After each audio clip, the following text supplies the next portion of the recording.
Question makers are very dangerous. म्हणून या शीर्षकाचं महत्व वेगळ्या वेगळ्या अंगाने आपण समजून घ्यायला पाहिजे. आता कुठे शिक्षण हा जो प्रश्न आहे हा भारतात आपण 2500 वर्षापूर्वी सुद्धा विचारू शकलो असतो. मनुष्य काळात तेच होतं ना, कुठे शिक्षण. म्हणून एका जातीला शिक्षणाचा अधिकार दिलाय आणि बाकी बोंबलत बसलेले आहेत. अजून बोंबलतायत. पट्टाच कापला ना त्याने. इतर कोणी शिकायचं नाही, विचार करायचा नाही, प्रश्न विचारायचे नाही, नवी कपडे घालायचे नाही, ज्ञान साधना करायचं नाही. हा प्रश्न 2500 वर्षापूर्वीचा आहे. मध्ये लोकांनी तो विसरला होता आणि 14 नंतर घाबरून विसरला होता. तो प्रश्न त्याने आता रिओपन ऑफ रेव्होल्युशनरी क्वेश्चन.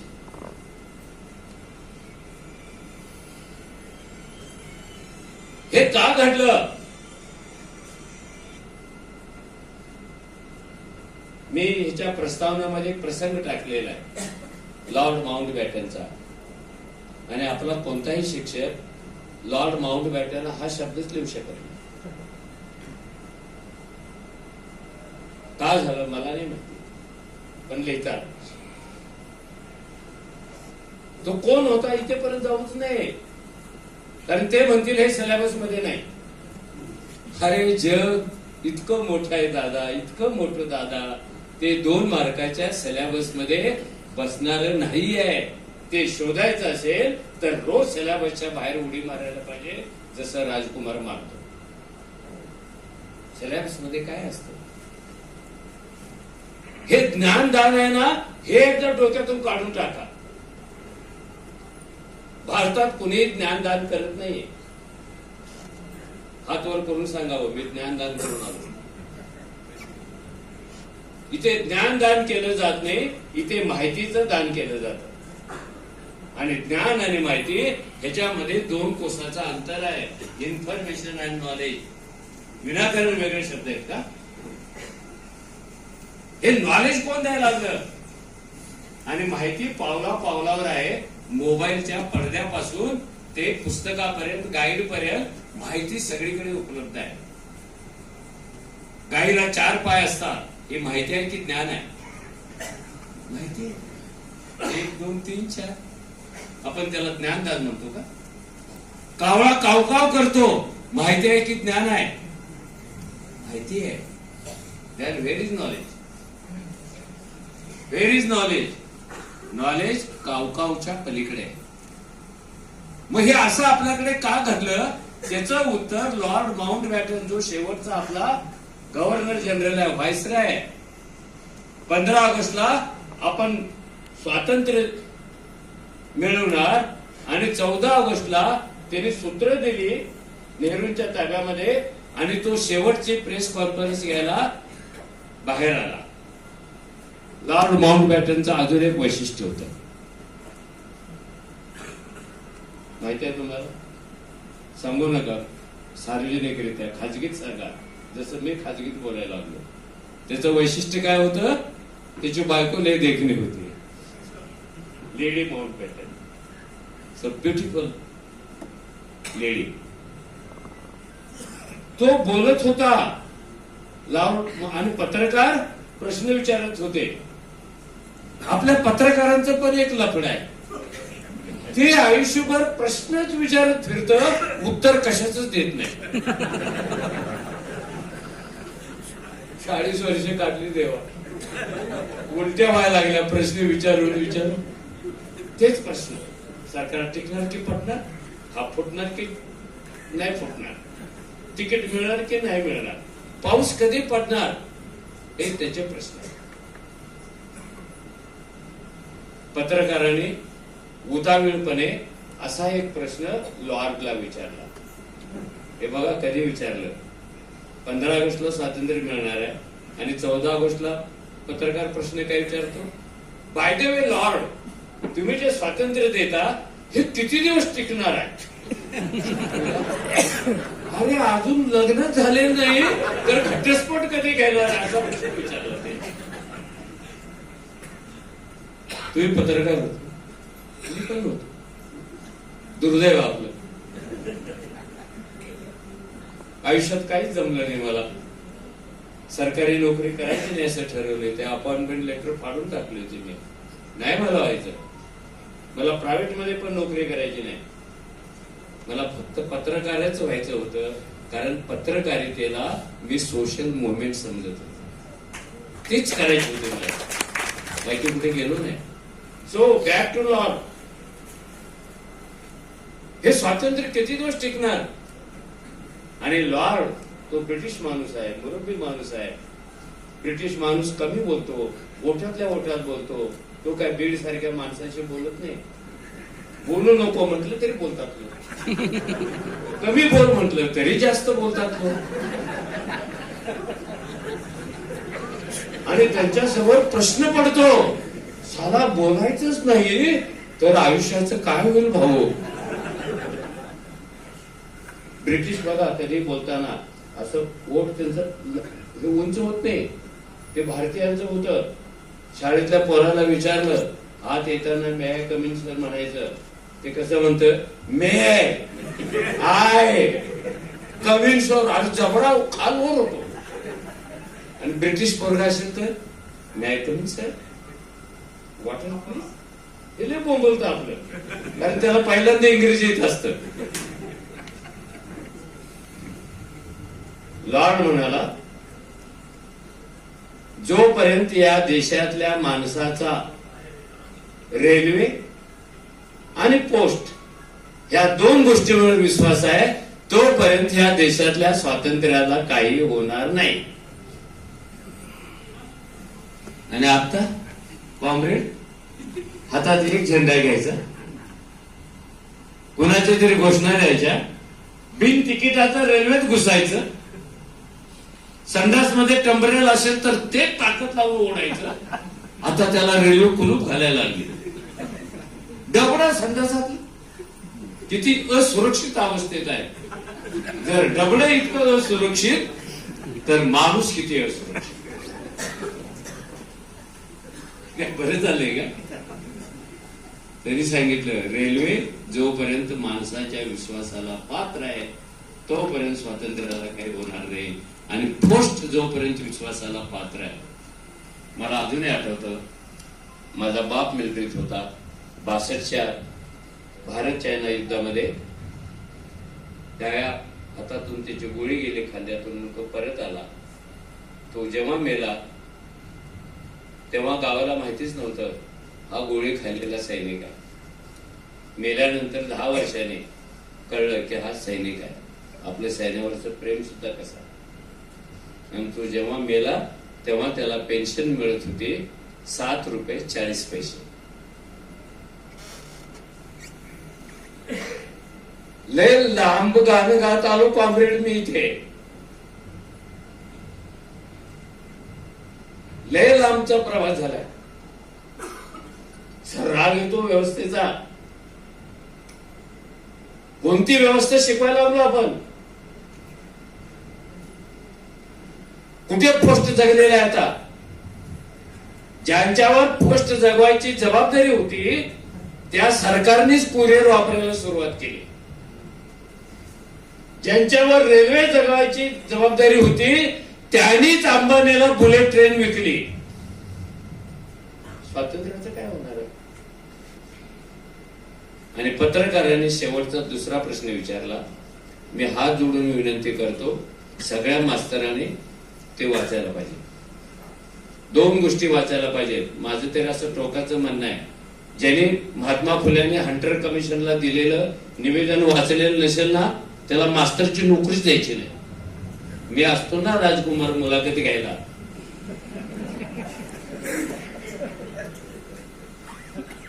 एसटीला पैसे देऊन बाहेर पाठवलं असतं. कारण याने हंटर कमिशनला दिलेलं निवेदनच वाचलेलं नाही. किती मोठा क्राईम आहे. कोणी वाचलं देवा? ना विद्यार्थी, ना शिक्षक, ना शिक्षण मंत्री, ना दाढीवाला मंत्री, ना बिन दाढीवाला मंत्री. So how are neglecting and why you are neglecting. या देशातल्या शिक्षणाचं काय होणार असं साधा सरळ प्रश्न होता 14 ऑगस्ट 1947.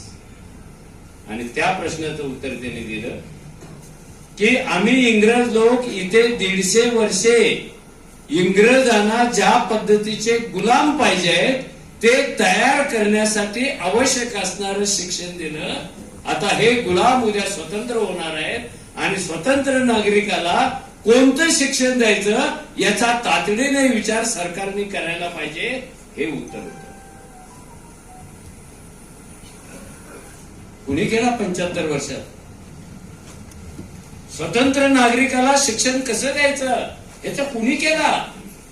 ह्याची मेथडॉलॉजी कुणी तयार केली? ह्याच्यासाठी बडबड गीतं कुणी तयार केली? आपल्या मातीतली कविता कुणी तयार केल्या? माझा आणि मधुकरराव चौधरींचा शिक्षण मंत्री असताना एक मोठं भांडण झालं होतं. ते माझ्या अतिशय जवळचे मित्र होते. ते मरेपर्यंत दर महिन्यातून 3 वेळा माझ्याकडे यायचे. मी कोणती पुस्तकं वाचतोय ती यादी करून घ्यायची. शिक्षण मंत्री आता आहे का मंत्री? असं कोणताच मंत्री नाही. हे चमत्कारिक मंत्री आहे. कोण महार वतन खातो, कोण सिमेंट खातो, कोण जनावर खातो, कोण अख्खं तिकीटच गिळतो.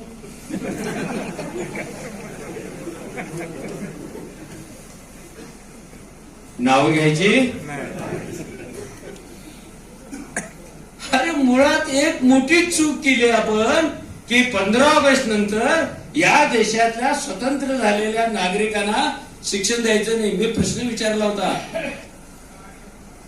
म्हटलं साहेब इंग्रज जाऊन लय वर्ष झाली, स्वातंत्र्याला पण 50 वर्ष झाली, तेव्हा प्रश्न विचारला होता. हे किती दिवस चालणार? Rain rain go away. अरे इथे डुंगर द्यायला पाणी नाही, प्यायला पाणी नाही. जमिनीच्या भेगा बघितल्या माहिती पटा? त्या प्रदेशातले पोरं कोणती कविता म्हणतात? Rain rain go away. हे त्याच्या अडाणी बापाला समजलं नाही म्हणून तो पोरगा वाचला. जर त्या क्षणाला बापाला कळलं असतं याचा अर्थ काय, मादर चोक चप्पल घेऊन त्याला मारलं असतं आणि त्याची पहिल्यांदा शाळा बंद केली असती. पावसाला जा म्हणतोस, पुशी कॅट म्हणतोस. Where have you been? I have been in London. काय साले मांजर. अरे तुझी आई मरायला लागली, औषधाशिवाय तिला भेटून ये ना. राणीला कशाला भेटायला गेला? हा आपल्या शिक्षणासमोरचा एक गंभीर प्रश्न. स्वातंत्र्यपूर्व, स्वातंत्र्यानंतरचा काळ. आपल्याकडे कायदा झाला सर्वांसाठी शिक्षण, पण हा कायदा आपल्या देशातला कधीही 100% राबवला जात नाही. आपला सगळा विकास कोऱ्या कागदावर असतो आणि कागदावरून बाहेर पडलं तर भकास असतो. दादासाहेब गायकवाड नावाचे एक मोठे पुढारी होते. यशवंतराव चव्हाणांच्या समाजवादी कंपूमध्ये चर्चा चालू होती आणि यशवंतराव चव्हाण जीव तोडून सांगत होते किती विकास केला आमच्या सरकारने, काश्मीर पासून कन्याकुमारी पर्यंत इकडे तिकडे. ते ऐकून दादासाहेब म्हणाले, आमच्याकडे जत्रेला डबड्याचा सिनेमा येतो. डबड्याचा सिनेमा माहिती आहे कुणाला? हात वर करा. म्हणजे तुम्ही अजून मागास भागातले जा. काय तर कधी संपणार राव.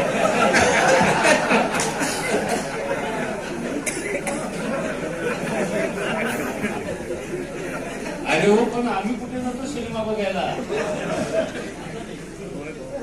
पूर्वी होता, आता पण आदिवासी भागामध्ये तो येतो. धडगाव, अक्कलकुवा इकडे तिकडे येतो. त्यांनी त्याचं उदाहरण दिलं. ते म्हणाले गावाकडच्या जत्रेत डबड्याचा सिनेमा येतो, त्याला बोल असतं. कापूस द्यायचा, रद्दी द्यायची, धान्य द्यायचं, बार्टर सिस्टीम होती. एक डावा डोळा बंद करून त्याच्या आत घुसवायचा आणि उजवा डोळा बाहेर ठेवायचा. हे मला डोळ्याचं लॉजिक अजूनपर्यंत कळलेलं नाही. डाव्या डोळ्याचाच बहुतेक वेळेला वापर का होतो सिनेमा बघताना पण. याला करू द्यायचं नाही. डावा डोळा असा घुसवतो तो आणि उजव्या डोळा बाजूला आणि तो सिनेमा चालू करतो. पाट्या असतात, चित्र असतात, दिल्ली का काहीतरी देखो, हैदराबादचा कुतुब मिनार बघा, हिमालय देखो, तो असं करत असतो. आणि हे छोटं पोरग ज्याच्या ढुंगणात चड्डी पण नाही, त्याचं खूप प्रमोशन झालेलं असतं. कारण गटारीवर बसून, डुकराच्या जागेत बसून तो ताजमहाल बघत असतो. दादासाहेब म्हणाले, डोळा बंद करून आत बघितलं ना यशवंतराव, विकासच विकास असतो. आणि उजव्या डोळ्याने बघितलं ना डुकर ढुंगणाला चालतं, बघायचंच बघायचं असतं.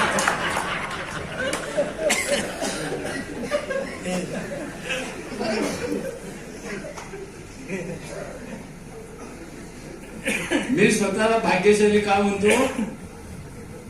कारण मी अशा माणसांच्या खांद्यावर उभा आहे की ज्याच्यात यशवंतरावांचे राजकीय गुरु भाई माधवराव पाटील, शेतकरी कामगार पक्षाचा सगळ्यात मोठा आमदार, म्हणजे आताचे छोटे कसं नाही समजायचं, पण ते मोठेच होते.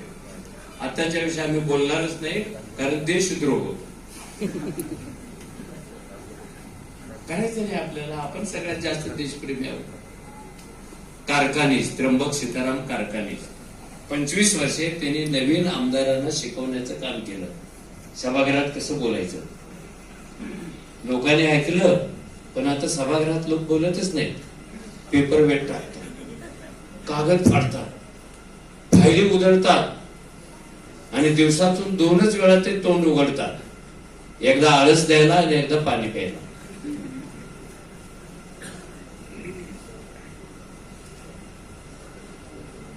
त्यांच्या खांद्यावरून मी आलो. नुसतंच पानसरे नाही आहे, संतराम पाटील पण होते, एन.डी. पाटील पण होते, भाई दाजीबा देसाई पण होते, क्रांतिसिंग नाना पाटील पण होते, नागनाथ नायकवडे पण होते.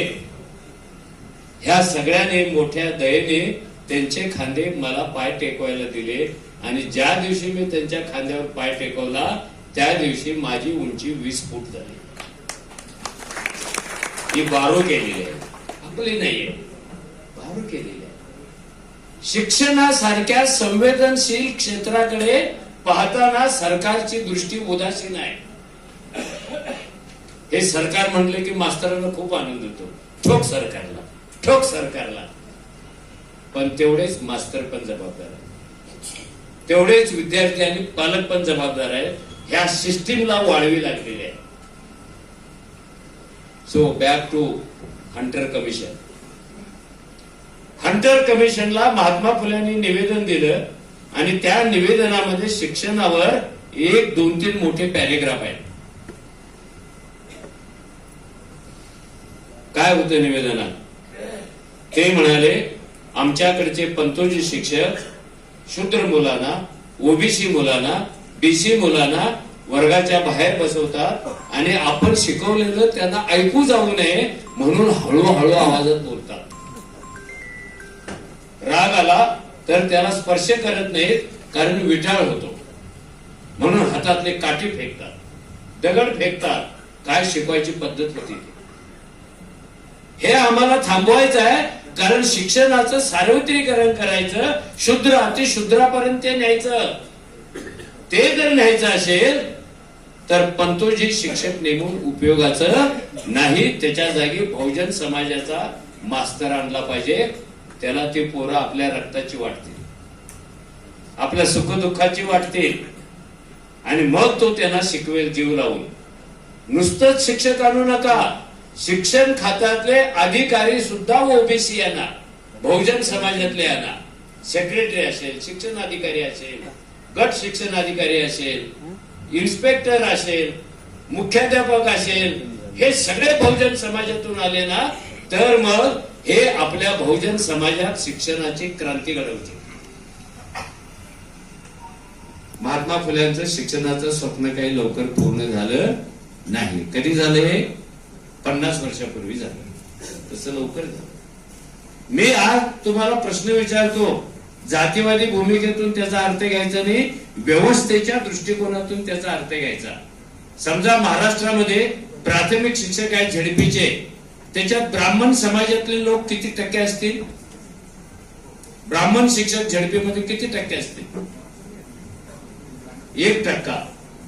जे पूर्वी 99% होते. मग हे 98 गेले कुठे? कोण तुमच्या शेंबड्या पोरांना शिकवणार? म्हणून ते सिलिकॉन व्हॅलीमध्ये गेले. मग त्यांच्या जागी कोण आला? आता प्राथमिक शिक्षकांचा जर जातवार विचार केला तर बहुजन समाजातले शिक्षक झेडपीमध्ये किती टक्के आहेत? किती टक्के? आकडा काढला असेल ना. बहुजन समाज म्हणजे ब्राह्मण वगळता बाकी सगळे. कारण आता मराठ्याला पण कुणबी व्हायचंय, कुणब्याला मराठी व्हायचंय, बंजाराला बंजारी व्हायचंय, बंजाराला बंजारी व्हायचंय. एक दिवस हा देश रिझर्व्ह कंट्री असं नाव होते.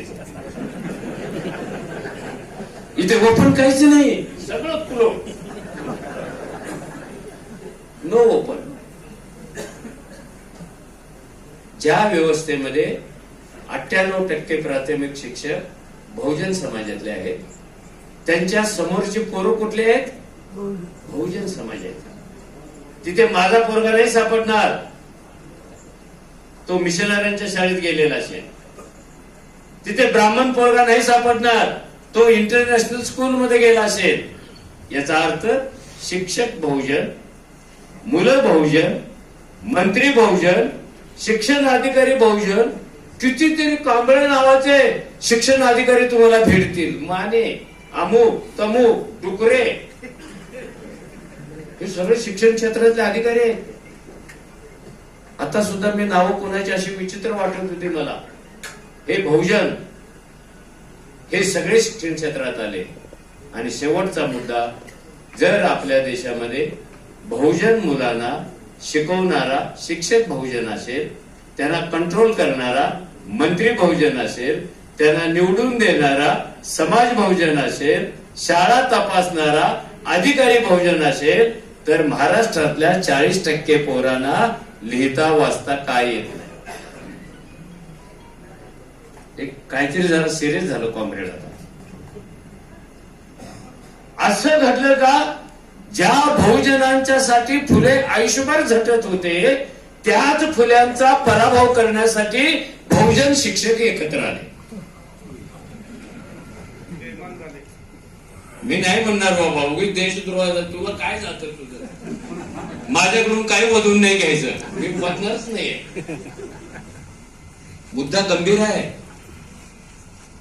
बहुजन समाज, बहुजन व्यवस्था, बहुजन मुलं 40-50% पोरांना लिहिता वाचता काय येत नाही हे मी एवढ्यासाठी सांगतो. मी अशा एका आदिवासी पाड्यावर प्रोजेक्ट चालवतो जिथे 1ली ते 7वी पोरं रोज शाळेला जातात.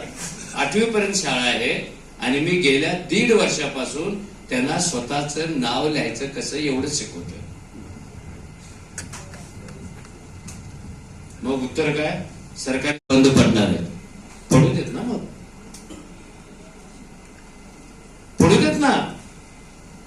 कारण शाळा चालू असून एक निरक्षरच वर्ग तयार होत असेल तर या पापाचे धनी कोण आहेत? मग कुणीतरी असेल, कुणीतरी असेल का नाही देवा? XYZ. याचं उत्तर शासन मंत्री शिकवायला जातो का वर्गात? वर्गात शिकवायला कोण जातो? मंत्री जातो का? काय आमदार जातो? तो गेला असतो तर त्याला जबाबदार धरला असतं. आमदार जाणारच नाही शिकवायला, कारण त्याला कुठे काय येते.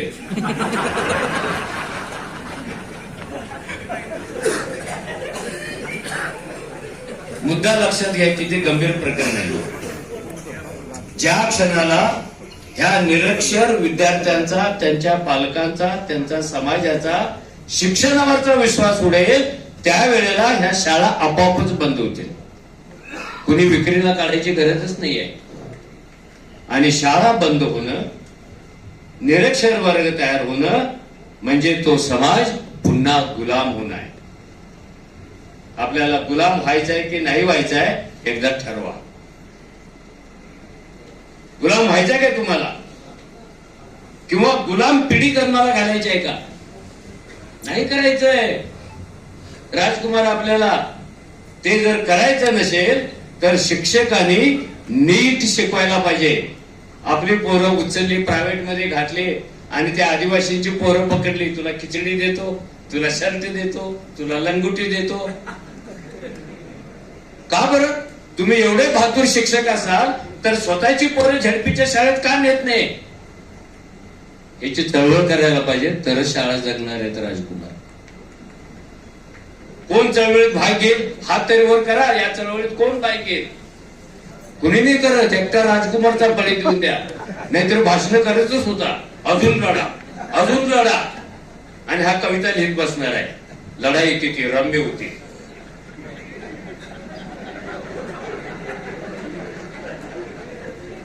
मी अतिशय गंभीर बोलतोय. मी हात जोडून सांगतो, हा विनोद नाही भाऊ.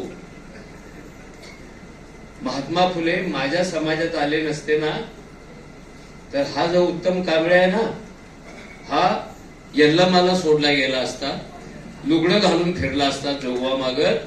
फुले माझ्या जगण्यामध्ये आले म्हणून मी भाषण करायला उभा राहिलो.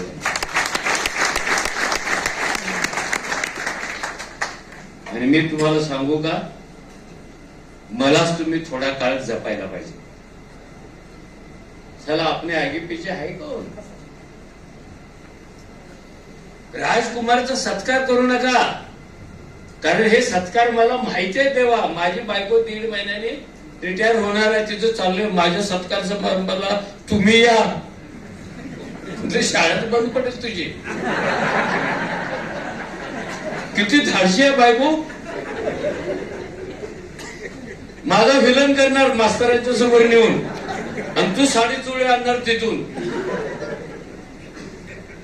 मी तुम्हाला हात जोडून विनंती करतो, तुम्हाला गुलाम मुक्त माणूस समाज पाहिजे असेल, तुम्हाला विचारयुक्त समाज पाहिजे असेल, तुम्हाला ज्ञानी समाज पाहिजे असेल, तर तो आभाळातून येत नाही.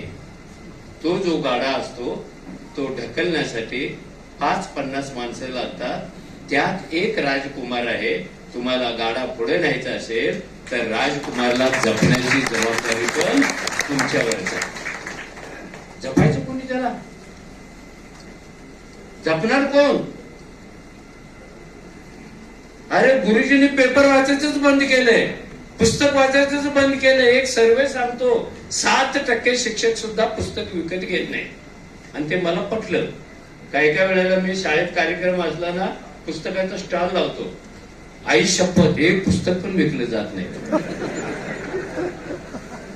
आणि तोच स्टॉल मी शेतकरी कामगारांच्या कार्यक्रमात लावला तर एक पण पुस्तक शिल्लक राहत नाही. त्यामुळे समारंभ प्रिय होऊ नका. मी सगळ्याच गोष्टी स्पष्ट नाही बोलणार, पण आपल्याकडे व्यवस्थित कॉम्रेड जो रिटायर होतो ना, त्याला जेवणाचा खर्च द्यायला बाकीचे मास्तर सांगतो. आपल्याला काय कळत नाही राव. अरे ज्याचा पगार बंद होणार आहे, ज्याची पेन्शन मिळणार का नाही माहिती नाही, त्याला सांगायचं आम्ही येऊन भाषण देतो, तू तेवढा जेवणाचा खर्च अरे काय. म्हणून मी बायकोच्या निरोप समारंभाला जाणार नाही. याला आमच्याकडे पैसे नाहीत. थोडा थोडा बदलाव आना चाहिए. थोडा थोडा. जे लढणारे आहेत त्यांच्या मागे उभे राहा, त्यांचे श्वास बना, त्यांची पावलं बना, त्यांच्या सावल्या बना, तर उद्या एका चांगल्या समाजाचं स्वप्न तुम्हाला पाहता येईल. ही व्यवस्था डोळ्यात स्वप्न उगवूच देत नाही, उगवण्यापूर्वीच ते खुडलेलं असतं. आणि दुर्गंधी झाली. सगळ्यात जास्त दुर्गंधी शिक्षण क्षेत्रात आहे. बोलत नाही कुणी. कोल्हापूरच्या शिक्षण सभेमध्ये असं जेवण असतं वार्षिक सभेत. अरे ताटात नळी मिळाली नाही म्हणून 100 शिक्षकांनी थाळी फिकून फ्री स्टाईल मारामारी केली आणि दुसऱ्या दिवशी तेच प्रार्थनेला मूल्य शिक्षण शिकवत.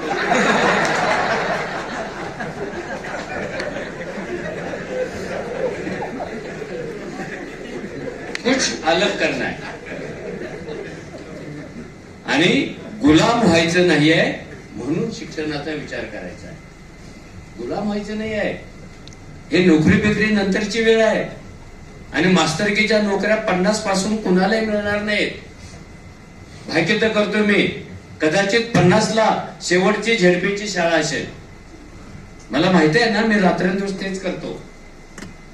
ज्या गतीनं पडतायत त्या शाळा बंद करा म्हणून परमनंट असलेल्या कोणत्या मास्तरांनी आंदोलन केलंय हात वर करा. काय गमजा चालू आहे का?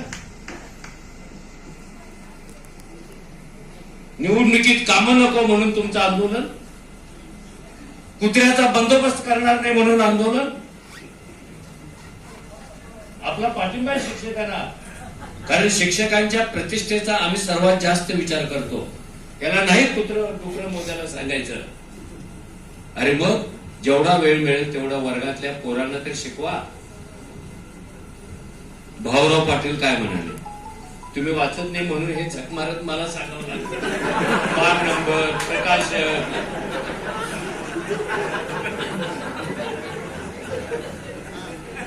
तुम्ही माउंट बॅटन वाचला असतं तर मी कशाला सांगितलं असतं? मी कशाला म्हणालो असतो तिची बायको सुंदर होती?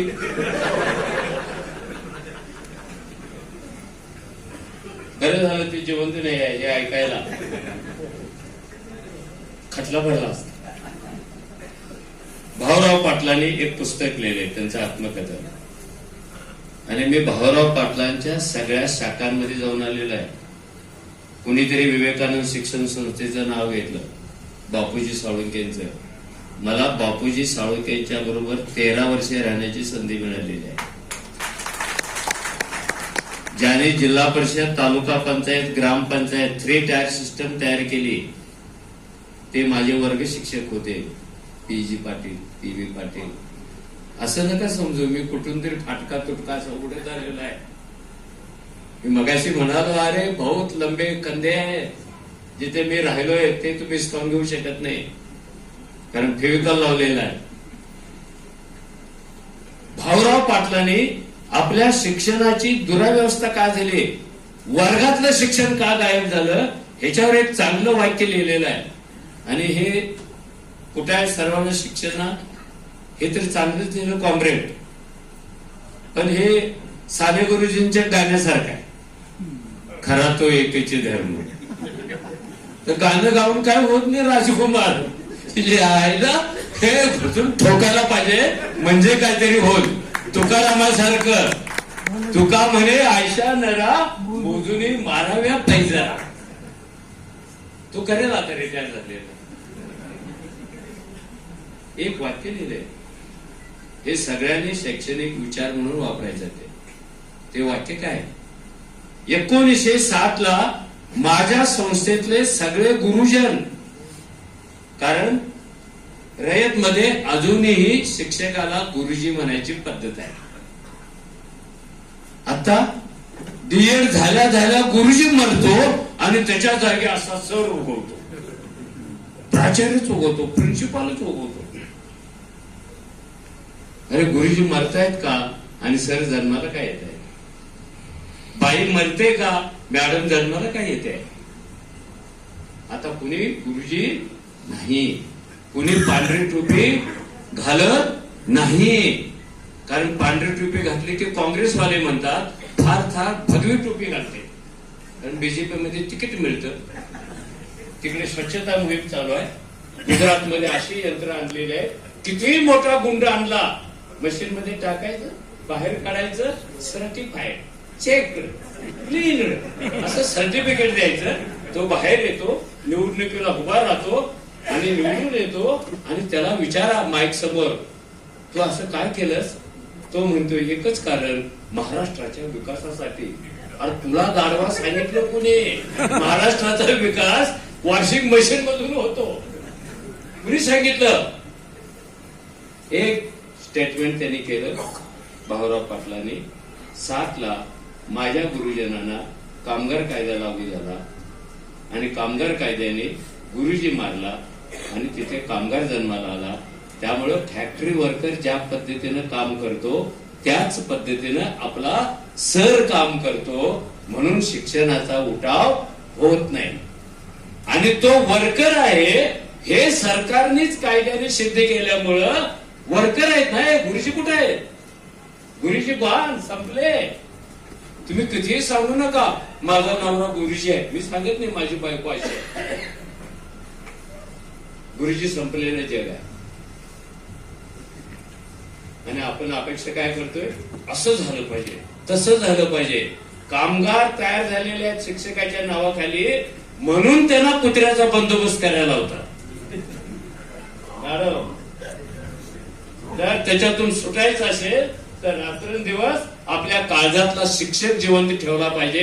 कितीही वादळ आली, कितीही संकट आली, स्वतः मरा पण काळजातला गुरुजी मरू देऊ नका. एवढंच सांगण्यासाठी मी आलो होतो. धन्यवाद. धन्यवाद सर.